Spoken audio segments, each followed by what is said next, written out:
నేను గౌరవ ముఖ్యమంత్రి గారిని, గౌరవ ఉప ముఖ్యమంత్రి గారిని, ఎందుకు ఉప ముఖ్యమంత్రి గారిని ఇక్కడికి తీసుకురావాల్సి వస్తుంది అంటే, గౌరవ ఉప ముఖ్యమంత్రి శ్రీ పవన్ కళ్యాణ్ గారు కూడా ఇప్పుడు ఎన్విరాన్మెంటల్ పంచాయతీరాజ్ మినిస్టర్ కాబట్టి ఎకో సిస్టమ్ని పరిరక్షించాల్సినటువంటి బాధ్యత పవన్ కళ్యాణ్కి ఉంది కాబట్టి, ఈవెన్ చంద్రబాబు నాయుడు అక్రమ నివాసంలో ఉంటున్న చంద్రబాబు నాయుడిని కూడా తొలగించేసేసి పక్కన పెట్టేసేసి చంద్రబాబు నాయుడు మీద కూడా, ఆయన ఇంటి మీద కూడా కోల్చగొట్టగలిగినటువంటి నిర్ణయం తీసుకోగలిగిన అధికారం ఉన్నటువంటి మంత్రి కాబట్టి నేను పవన్ కళ్యాణ్ని అడగాల్సి వస్తుంది.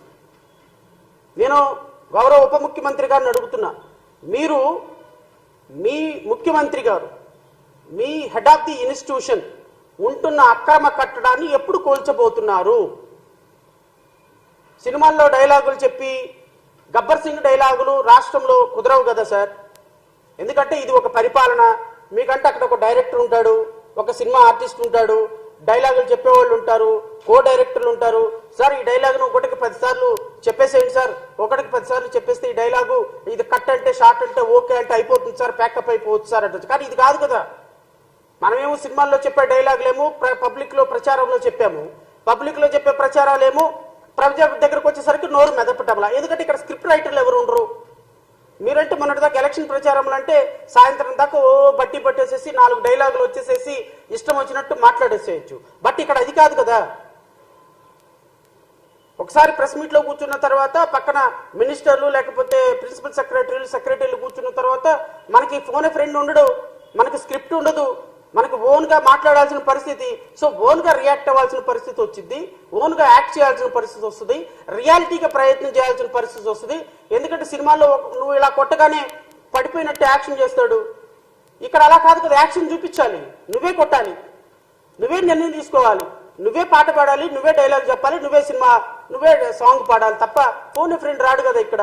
సో ప్రాక్సీ ఇచ్చి డిప్యూటీ చీఫ్ మినిస్టర్ ఉండడు కదా ఆంధ్రప్రదేశ్ రాష్ట్రంలో. సో డూబులు ఉండవు కదా ఆంధ్రప్రదేశ్ రాష్ట్ర ఉప ముఖ్యమంత్రికి. సో మీరే రియల్ హీరో కాబట్టి మీరు రేపొద్దున గౌరవ ముఖ్యమంత్రి చంద్రబాబు నాయుడు గారి ఏదైతే కట్టడం ఉందో, ఈ కట్టడం ఇల్లీగల్ కన్స్ట్రక్షన్ అని, నిబంధనలకు విరుద్ధంగా అప్పటి ప్రభుత్వం పర్మిషన్స్ ఇచ్చిందని పంచాయతీరాజ్ నుంచి మీ అందరికీ తెలియాలి. మీకు తెలియలేదో అధికారికంగా ఏమైనా డాక్యుమెంట్లు కావాలంటే నేను డాక్యుమెంట్లు ప్రొవైడ్ చేస్తా, అది అనధికారిక కట్టడం అని. దయచేసి దాని మీద నిర్ణయం తీసుకోండి. నిర్ణయం తీసుకోవటం కాదు, కోలుకొట్టడమే. ఇంకా దీంట్లో నిర్ణయాలు తీసుకోవటాలు ఏముండవు.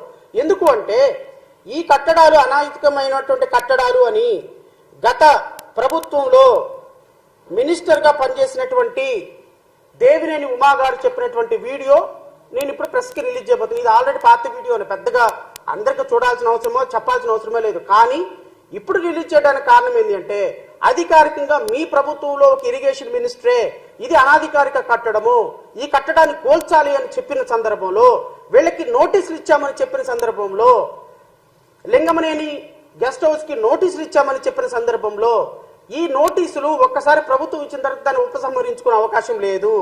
ఖచ్చితంగా ఈ కన్స్ట్రక్షన్స్ ని కూలగొట్టాల్సిన మార్గము.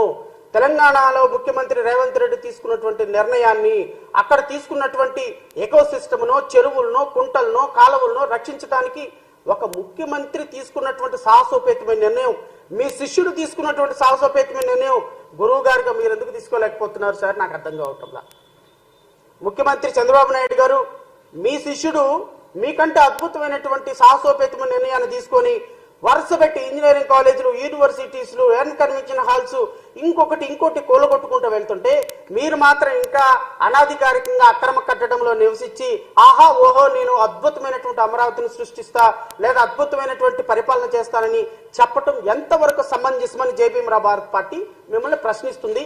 దీనికి నాకు సమాధానం చెప్పకపోయినా రాష్ట్ర ప్రజలకు సమాధానం చెప్పాలి. లేదా మీ తనయుడు ఈ రాష్ట్రానికి మరొక అనాధికారిక ముఖ్యమంత్రి, ఐటీ మినిస్టర్, ఎడ్యుకేషన్ మినిస్టర్ కూడా ఆయనే అనుకుంటా ఇట్ సీమ్స్, అనధికారికంగా డిప్యూటీ చీఫ్ మినిస్టర్గా యాక్ట్ చేస్తున్నటువంటి మంత్రి గారు, వీరు కూడా అదే నివాసంలో అక్రమంగా నివసిస్తున్నటువంటి మరొక సక్రమం అని చెప్పుకునేటువంటి మంత్రి. మీరు మంత్రులుగా, ముఖ్యమంత్రులుగా ప్రజల యొక్క జీవన ప్రమాణాలకి మీరు ఒక రోల్ మోడల్గా ఉండాల్సిన సందర్భం. ఒక ముఖ్యమంత్రి గారే అక్రమ కట్టడంలో ఉంటున్నారు, ఒక మంత్రి గారే ఎడ్యుకేషన్ మినిస్టర్ పిల్లలకి అబద్ధాలు ఆడకూడదు, సత్యమునే పలకవలని చెప్పాల్సిన ఒక వ్యవస్థకి ఒక మంత్రిగా ఉన్నటువంటి నారా లోకేష్ అక్రమ కట్టడంలో నివసిస్తూ ఇది సక్రమ కట్టడమే, దీనికి అన్ని పర్మిషన్స్ ఉన్నాయంటే ఎలా ప్రజాస్వామ్యం అవుతుంది సార్? ఇది how we can call it as a democracy? మీరు అధికారంలో ఉన్నారు కాబట్టి మీరు రోల్ మోడల్గా ఉండాలి. నేను Pawan Kalyan deputy chief minister గారిని కూడా అడుగుతున్నా, మీరు ₹1 జీతం తీసుకుపోతే నాయన ముందు 2 లక్షల జీతం ఏదో మీరు తీసుకొని చేయాల్సిన పనులు చేయండి. మీరు 2 లక్షల జీతం తీసుకోకుండా మీరు 2,000 కోట్ల మంది 2,000 కోట్ల రూపాయల ప్రాపర్టీస్ అనాధికారికంగా ప్రజలు వాడుకునేదానికి అవకాశం కల్పిస్తున్నారు. ఎవడొద్దన్నాడు మిమ్మల్ని జీతం తీసుకోవద్దని మేము వద్దన్నామా? జీతం తీసుకోవద్దా, ₹1 జీతం తీసుకోమని మేము వద్దన్నామా? జీతం తీసుకుని అయినా చట్టం మీకు ఏదైతే పరిధి ఇచ్చిందో ఆ పరిధిలో జీతం తీసుకోండి, చట్టం ప్రకారం పనిచేయండి. రాష్ట్రంలో అక్రమ కట్టడాల్లో నివసిస్తున్నటువంటి ముఖ్యమంత్రి నివాసం మీద అధికారికంగా నిర్ణయం తీసుకోవాల్సింది మీరే. ఎకో సిస్టమ్ ని, ఫారెస్ట్ ఎన్విరాన్మెంట్ ని కాపాడాల్సిన సిస్టమ్ మీరే. కృష్ణా నదిని కాపాడాల్సిన బాధ్యత మీదే. ఎడ్యుకేషన్ మినిస్టర్ గా, ఐటీ మినిస్టర్ గా అనాధికారికంగా నివసిస్తున్నటువంటి నారా లోకేష్ అండ్ గౌరవ ముఖ్యమంత్రి చంద్రబాబు నాయుడు గారిని ఆ కట్టడంలో నుంచి కూలగొట్టి పక్కకు పెట్టేసి వాళ్ళని కూడా బుద్ధి చెప్పాల్సింది మీరే. ప్రశ్నించేది మీరే కదా. అదేదో సినిమా తీశారు ఏంటి, కెమెరామ్యాన్ గంగతో రాంబాబు. అసలు దాంట్లో ఒక్క డైలాగు మీకు గుర్తు చేసుకోండి సార్, ఒక్క డైలాగు. ఒక్కసారి నా పర్సనల్ రిక్వెస్ట్, ఆ సినిమా ఒక్కసారి సాయంత్రం వేసుకొని ఒక యూట్యూబ్లో కొట్టుకొని చూడండి. కెమెరామ్యాన్ గంగతో రాంబాబుతో మీరు చెప్పినటువంటి డైలాగులు, అద్భుతమైనటువంటి డైలాగులు, సిస్టమ్ని కాపాడడానికి మీరు చెప్పిన డైలాగులు ఒక్కసారి గుర్తు చేసుకొని అనాధికారిక కట్టడాల మీద కొరడా రూపించవలసిందిగా నేను కోరుతున్నా. అయితే గత ప్రభుత్వంలో ఇరిగేషన్ మంత్రిగా వచ్చిన తర్వాత ఎప్పుడు కూడా ఎక్కడా కూడా ఈ ఎక్స్టెన్షన్లు ఇవ్వద్దని చెప్పాను. ఇవి ప్రజల ఆస్తులు కాపాడుకోవాలని చెప్పాను. వాటి లోపల ఎక్కడ కూడా ఇవ్వట్లేదు. బయట ఆ పక్క ఈ పక్క ఎక్కడ ఆక్రమణలు జరిగాయి. ఈ పక్క చూస్తే అపార్ట్మెంట్లు కట్టారు, ఈ పక్క చూస్తే చాలా కార్యక్రమాలు చేశారు. ఇది ఒక ప్రభుత్వం. మిగతా అన్ని కూడా ప్రజల సొంత ఆస్తులుగా మరి అన్ని కార్యక్రమాలు నడిపారు. ఈ సొంత ఆస్తులు ఏంటో, ప్రజల ఆస్తులు ఏంటో, ఇరిగేషన్ ఆస్తులు ఏంటో, రెవెన్యూ ఆస్తులు ఏంటో టోటల్ గా ఈ రివ్యూలో combined action revenue irrigation coordinate చేసుకుని అవన్నీ కూడా పట్టుబయలు చేస్తాం, బయటకు చేస్తాం. ఏదైతే మేము గ్యాస్ ఇచ్చామని దానికి ప్రతికూలంగా ఇల్లు ఇచ్చాడని, ఇల్లు ఇవ్వడం ఏంటండి, అది గవర్నమెంట్ ఇల్లు. నేను ఆ మాట చెప్పాను. నేను కాడు ఉన్నానంటే గవర్నమెంట్ ఇల్లు కాబట్టి ఉన్నా. నేను ఫస్ట్ డేనే చెప్పాను, this property belongs to government. Either నువ్వు ఇచ్చినా నువ్వు ఇవ్వకపోయినా ల్యాండ్ అక్విజిషన్ తీసుకుంటా. ఇస్తే ల్యాండ్ పోలింగ్, లేకపోతే ల్యాండ్ అక్విజిషన్. టెంపరీగా నేను ఉండాలి కాబట్టి కార్యక్రమాలు స్టార్ట్ చేయాలి కాబట్టి ఐఎమ్ స్టేయింగ్ దేర్. రేపు ఈ ఏరియా మొత్తం కట్టకు అవతల ఉండే ల్యాండ్ అంతా అన్ని కన్స్ట్రక్షన్స్ పోయి టూరిజం మిగతాన్ని వస్తాయి. మొత్తం మాస్టర్ ప్లాన్ లో కూడా మొన్న నోటిఫై చేశారు. గవర్నమెంట్ ఒక ఐఏఎస్ కమిటీ వేస్తే ఆ ఐఏఎస్ కమిటీ వెళ్ళి ఓనర్స్ తో మాట్లాడితే ఓనర్స్ అందరూ విల్లింగ్ తో లెటర్ ఇస్తే దానికి కలెక్టర్ ఒక లెటర్ కూడా ఇచ్చారు. ఆ కలెక్టర్ ఆ లెటర్ లో 2 బెడ్రూమ్ 9,000 రూపాయలు, 2.5 బెడ్రూమ్ 10,000 రూపాయలు, 3 బెడ్రూమ్ 12,000 రూపాయలు, దాన్ని ఒకటి 1000 అడుగులు, 1,400 అడుగులు, 1,250 అడుగులు, 1,250 square feet, 1,450 square feet, 1,750 square feet కి ఇచ్చిన అపార్ట్మెంట్ రేటు మాక్సిమం 12,000 రూపాయలు. చాలా మంచిది. అటువంటి టౌన్షిప్ కట్టినందుకు మేము ఆనందపడుతున్నాం. ఆ రూపాయి ఏది మాకు రాదు, గవర్నమెంట్ కి ఆల్రెడీ ఇచ్చేసాం. గవర్నమెంట్ కి మేము చెప్పింది ఏంటంటే మీదే గవర్నమెంట్ కూలింగ్ లో తీసుకోండి, నాకు దానికి సంబంధమే లేదు. నేను నా గవర్నమెంట్ కూలింగ్ లో తీసుకుంటా, అన్ని బిల్డింగ్లు తీసుకుంటా అన్నారు. ఉండవల్లి ఈయన చెప్పేది ఉమా గారు ఒక మాట చెప్తారు, ముఖ్యమంత్రి గారు ఒక మాట చెప్తారు, లింగమనేని ఒక మాట చెప్తారు.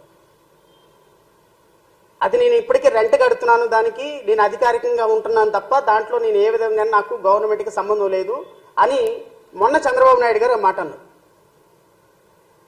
లింగమనేని ఇది ఆల్రెడీ గవర్నమెంట్ తీసేసుకుంది, ల్యాండ్ పూలింగ్ లో తీసుకుంది, ఇది ల్యాండ్ ఎక్విజిషన్ లో గవర్నమెంట్ తీసేసుకుంది, ఈ గవర్నమెంట్ బిల్డింగ్ ఇది, నాకేం సంబంధం అని ఆ రోజు లింగమనేనని, ఈ రోజు గవర్నమెంట్ కి సంబంధం ఏంటి, నాకు అధికారికంగా నేను అన్ని పర్మిషన్ తీసుకున్నాను, ఇది నా స్థలం, నా కన్స్ట్రక్షన్, నేను చంద్రబాబు నాయుడు గారు రెంట్కి ఇచ్చానని ఈయన అంటాడు. ఇప్పుడు అంటాడు. ఇది ఇప్పుడు నేను ముఖ్యమంత్రి గారిని ఒకటే మాట అడుగుతున్నా, మీరు ఇది గవర్నమెంట్ కి అధికారికంగా ల్యాండ్ ఎక్విజిషన్ లో లింగంనేని గెస్ట్ హౌస్ ని ప్రభుత్వం ఏదైనా తీసుకుందా? తీసుకుంటే ఏమైనా అధికారికంగా ప్రొసీడింగ్స్ ఉన్నాయా? ఉంటే ఆ ప్రొసీడింగ్స్ ని ప్రెస్ కి రిలీజ్ చేయండి. మిమ్మల్ని కానీ నేను ఐటీ మినిస్టర్ కానీ ఇద్దరిని అడుగుతున్నా. నెంబర్ 2, ఇది ఇప్పటికీ కూడా ఇది మీ అధికారికంగా నివాసమా? దీనికి రెంట్ కడుతున్నారా? లేకపోతే దీనికి సంబంధించినటువంటి గవర్నమెంట్ బిల్డింగా? ముఖ్యమంత్రి ఉండగానే అది గవర్నమెంట్ బిల్డింగ్ అవ్వదు కదా. నవీన్ పట్నాయక్ లేకపోతే మొన్నటిదాకా Arvind Kejriwal 3 apartment 3 triple bedroom flat లో రెంట్కున్నాడు. అరవింద్ కేజ్రీవాల్ ముఖ్యమంత్రి కాకముందు, ముఖ్యమంత్రి అయిన తర్వాత కూడా రెంట్కున్నాడు. ముఖ్యమంత్రి రెంట్కున్నంత మాత్రాన అది అధికారికంగా గవర్నమెంట్ బిల్డింగ్ అయిపోతుందా? ఎక్కడో ₹1,00,000 ₹2,00,000 అద్దెకు తీసుకొని కేజ్రీవాల్ 1 సంవత్సరం పాటు ఒక బిల్డింగ్ లో అద్దెకు తీసుకొని ఉన్నాడు. అద్దెకు తీసుకున్నంత మాత్రాన ముఖ్యమంత్రి ఉంటే అది అధికారిక నివాసం ఎట్లా అయిపోతుంది? సో లింగంనేని గెస్ట్ హౌస్ ని మీరు అద్దెకు తీసుకున్నారా, లేకపోతే అది ప్రభుత్వ స్థలమా? ప్రభుత్వ స్థలం అయితే దానికి ఏమైనా ప్రొసీడింగ్స్ ఉన్నాయా? ఒకవేళ అద్దెకు తీసుకుంటే మీరేమైనా అద్దె కడుతున్నారా? ఇది ముఖ్యమంత్రి చంద్రబాబు నాయుడు అండ్ వారి సుపుత్రుడు చెప్పాల్సినటువంటి మాటలు. ఇవి రెండింటి మీద క్లారిటీ తీసుకోవాల్సిన బాధ్యత కూడా పవన్ కళ్యాణ్ గారికి ఉంది. నెంబర్ 3, ఇది ఒకవేళ లింగంనేని చెప్పినట్టుగా ఇది ప్రభుత్వానికి ఇచ్చేసి ఉంటే దీంట్లో మీకు ఏ విధమైనటువంటి సంబంధం లేదా? సంబంధం లేనప్పుడు ఇది నా బిల్డింగే, ఇప్పటికీ కూడా ఇది నా దగ్గరే ఉంది, మేము అన్ని అనుమతులు తీసుకుని కట్టాను, ఇది ప్రభుత్వానికి చంద్రబాబు నాయుడు గారికి ముఖ్యమంత్రి గారికి నేను ఓన్లీ రెంట్కే ఇచ్చానని చెప్తారా? ఒకవేళ ఇది సక్రమే అయితే, అక్రమం కాదు అని అనుకుంటే ఈ బిల్డింగ్ ని ఇది సక్రమం బిల్డింగ్ కాదు అక్రమ బిల్డింగ్, దీన్ని ఇమ్మీడియట్ గా తొలగిస్తామని అప్పుడు ఇరిగేషన్ మంత్రి దేవినేని ఉమా గారు ఎందుకు చెప్పారు? అసలు మీరు కోస్టల్ కారిడార్ లో చట్ట నిబంధనలు, నేషనల్ గ్రీన్ ట్రిబ్యునల్ చాలా సీరియస్ గా అబ్జెక్ట్ చేసిన చోట, బిల్డింగ్ రూల్స్ పర్మిషన్ చేయని చోట మీరు ₹100 కోట్ల గెస్ట్ హౌస్లు కట్టుకొని కరకట్టుకి ఈ చివరి నుంచి చూస్తే ఆ చివరి వరకు మంతెన సత్యనారాయణ రాజు ఆలయం దగ్గర వరకు కూడా ప్రతి ఒక్కటి కూడా ఇల్లీగల్ గా గెస్ట్ హౌస్లు కట్టుకొని వాటికి మళ్ళీ దాని పక్కన ఇంకొక టెంపుల్స్, శివాలయాలని, రామాలయాలని కట్టుకొని కొంతమంది గవర్నమెంట్ గెస్ట్ హౌస్లు కట్టి, ఇరిగేషన్ గెస్ట్ హౌస్లు కట్టి వస్తాను నేను అన్ని ఏ విధంగా ప్రతి ఒక్కటి ఇల్లీగల్ కస్టడీలో కట్టడాలో ఏ విధంగా వీటి మీద నోటీసులు గవర్నమెంట్ ఇచ్చిందో, ఏ విధంగా నోటీసులు గవర్నమెంట్ ఇచ్చిన తర్వాత వీళ్ళు ఏ విధంగా వన్న క్యాంటీన్లకి ₹100 కోట్ల ₹2 కోట్ల వీళ్ళకి ఏ విధంగా ఈ ప్రభుత్వంలో ఆ ప్రభుత్వంలో వీళ్ళు మామ్యామ్యాలు ఇచ్చి ఏ విధంగా ఆపుకున్నారో వీటన్నిటి మీద కూడా ఇప్పుడు రాష్ట్ర ప్రజల ముందు మీ చరిత్ర మొత్తం విప్పుతా, మీ చరిత్ర మొత్తం రాష్ట్ర ప్రజల ముందు పెట్టి, ఇదిగో ప్రభుత్వాల్లో పనిచేసేటువంటి మంత్రులు, ముఖ్యమంత్రులు, ప్రజలకు ఆదర్శపాయంగా ఉండవలసినటువంటి వ్యక్తులు ఈ విధంగా ఇల్లీగల్ కట్టడాల్లో, ఇల్లీగల్ కన్స్ట్రక్షన్స్ లో నివసిస్తూ ₹100 కోట్ల వ్యాపారాలు చేస్తూ ఉంటే, ఈ వ్యాపారాన్ని అరికట్టాల్సినటువంటి ప్రభుత్వ అధికారులు లక్షల రూపాయలు లంచాలు తీసుకొని జోగులాడుతూ ఉంటే, మరి ఈ రాష్ట్రంలో ఒక పేదవాడు ఒక ఇటుక పెడితే సాయంత్రానికి 10 మంది అధికారులు వచ్చి ఆ ఇటుకతో పాటు ఇంకో 10 ఇటుకలు కూడా పడగొట్టేటువంటి దుర్మార్గమైన వ్యవస్థలో ఇక ఈ రాష్ట్రంలో లా అండ్ ఆర్డర్ని పరిరక్షించాల్సింది ఎవరండి? నేను Lingamaneni guest house illegal construction చెప్పడానికి కూడా నేను